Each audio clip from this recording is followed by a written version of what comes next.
Can we have another conversation about the dark feminine? So recently I did a video slash podcast on how the dark feminine differs from the light feminine. And we discussed how the light feminine are qualities of the feminine that are celebrated and embraced by mainstream society. So qualities such as love and light, nurturing, peace, softness, gentleness, sensuality. And then we talked about how the dark feminine are also qualities of the feminine, but those that have been stigmatized and repressed by mainstream society.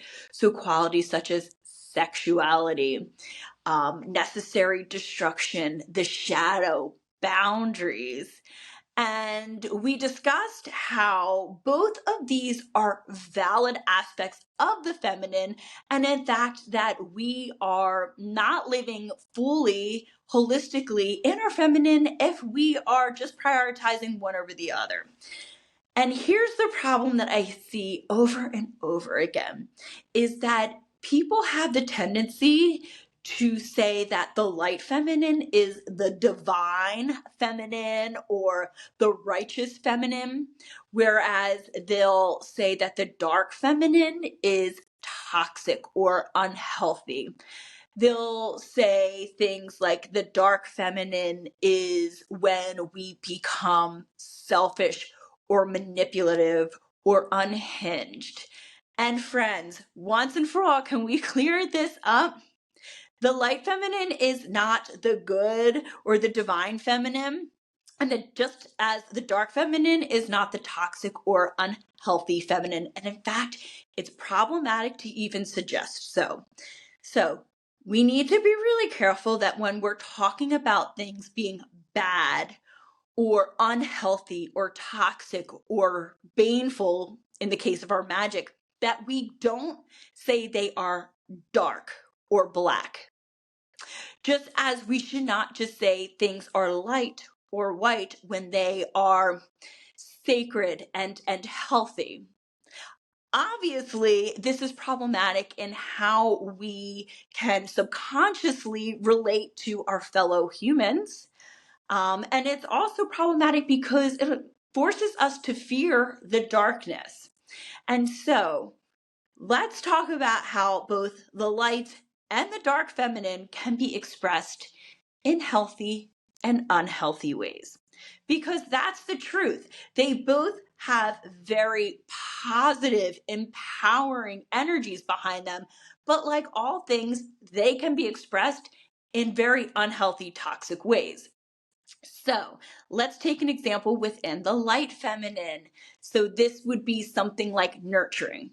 So nurturing can be so empowering and healthy when we care for those that we love. Say we are caring for a child or a sick pet or a sick animal, when we can access the feminine energy within ourselves to nurture, to care for, to heal, to bring back to health uh, people, places, things, animals. Nurturing is a beautiful quality when expressed in a healthy way, meaning that we're nurturing in a way that fulfills us and is for the greater good. However, nurturing can be super toxic when we put aside our own health, desires, needs in order to tend to and care for others. So some examples I think is like you have the caricature of a mother who is selfless and never does anything for herself because all she does is care about her children, or her partner, her husband, her wife, whatever.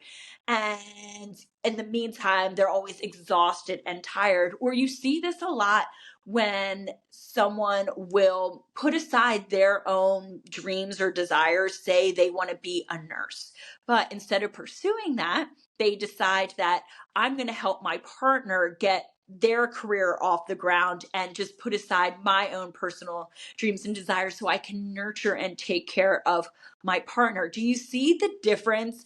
Like, it can be really healthy to nurture and care for people, but there's a way to make that toxic, and it's when you suffer because of it.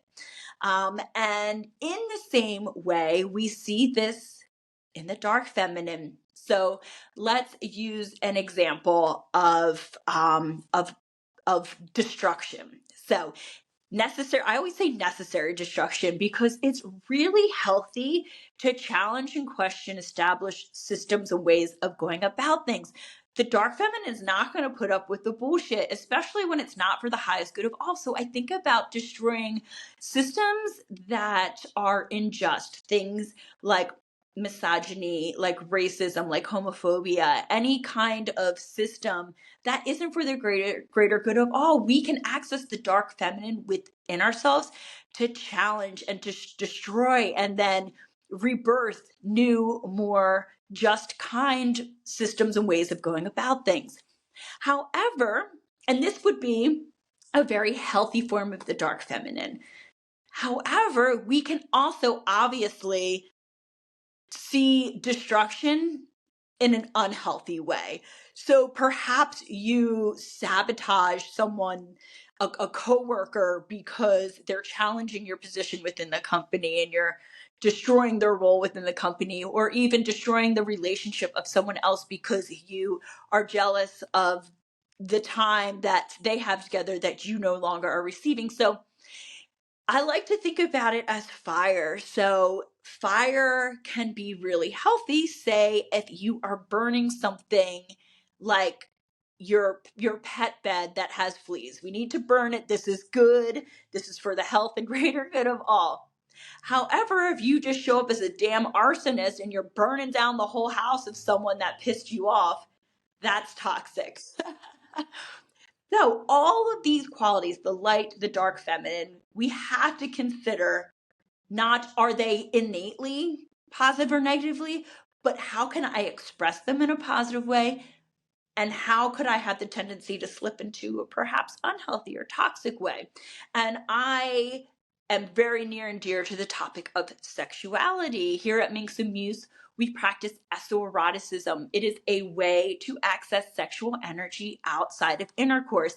And I always think of sexuality when it comes to expressing in a healthy or an unhealthy way. So, and this actually is really important to note, that when we repress something like our sexuality, as we do in society, what generally happens is that it is an innate part of ourselves that needs to be expressed, that is, it's a latent desire whether we recognize it or not. And if we repress it, it is going to find a way to be experienced and seen. But because it's repressed, it's most likely going to be in a very unhealthy and toxic way. So that's why it is important to embrace the dark feminine qualities such as sexuality, so we're not repressing it, and we can be the one to control how we explore it. So a healthy way of exploring sexuality would obviously be looking for partners who respect and honor us, to prioritize our own pleasure, not just the pleasure of others. An unhealthy way to pursue sexuality is by denying that it's something that we desire and need, and only prioritize the pleasure of someone else, like say a partner or partners. If we think that it's something that we can use like manipulatively, like we said before, that's toxic. That's not inherent to the dark feminine. But also, if we start repressing this energy, we're going to start being sneaky about it. We can start getting really unsafe, and we can start to slip into the tendency to connect with people, to explore sexuality, who perhaps don't honor us, who perhaps don't respect us, and we could put down our own boundaries and standards.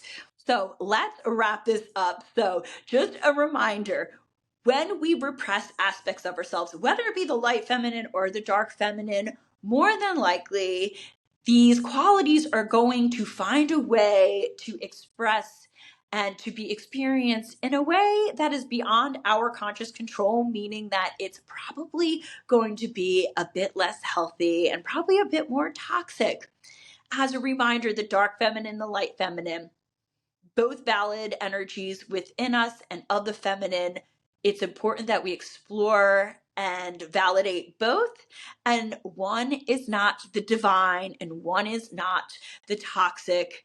And instead, it's how we choose to consciously express it. And it is also our duty as witches and conscious humans to make sure that we are clear with our words, that we don't use the words dark and black in order to cast judgment on something, to suggest that it's evil or nefarious. It's problematic to our fellow humans, and it's problematic to the feminine and the idea of people being open to exploring the dark aspects of themselves.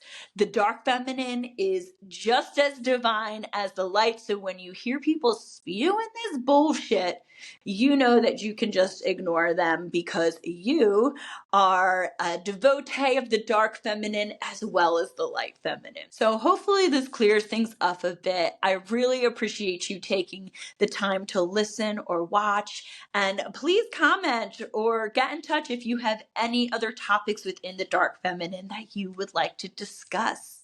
Bye.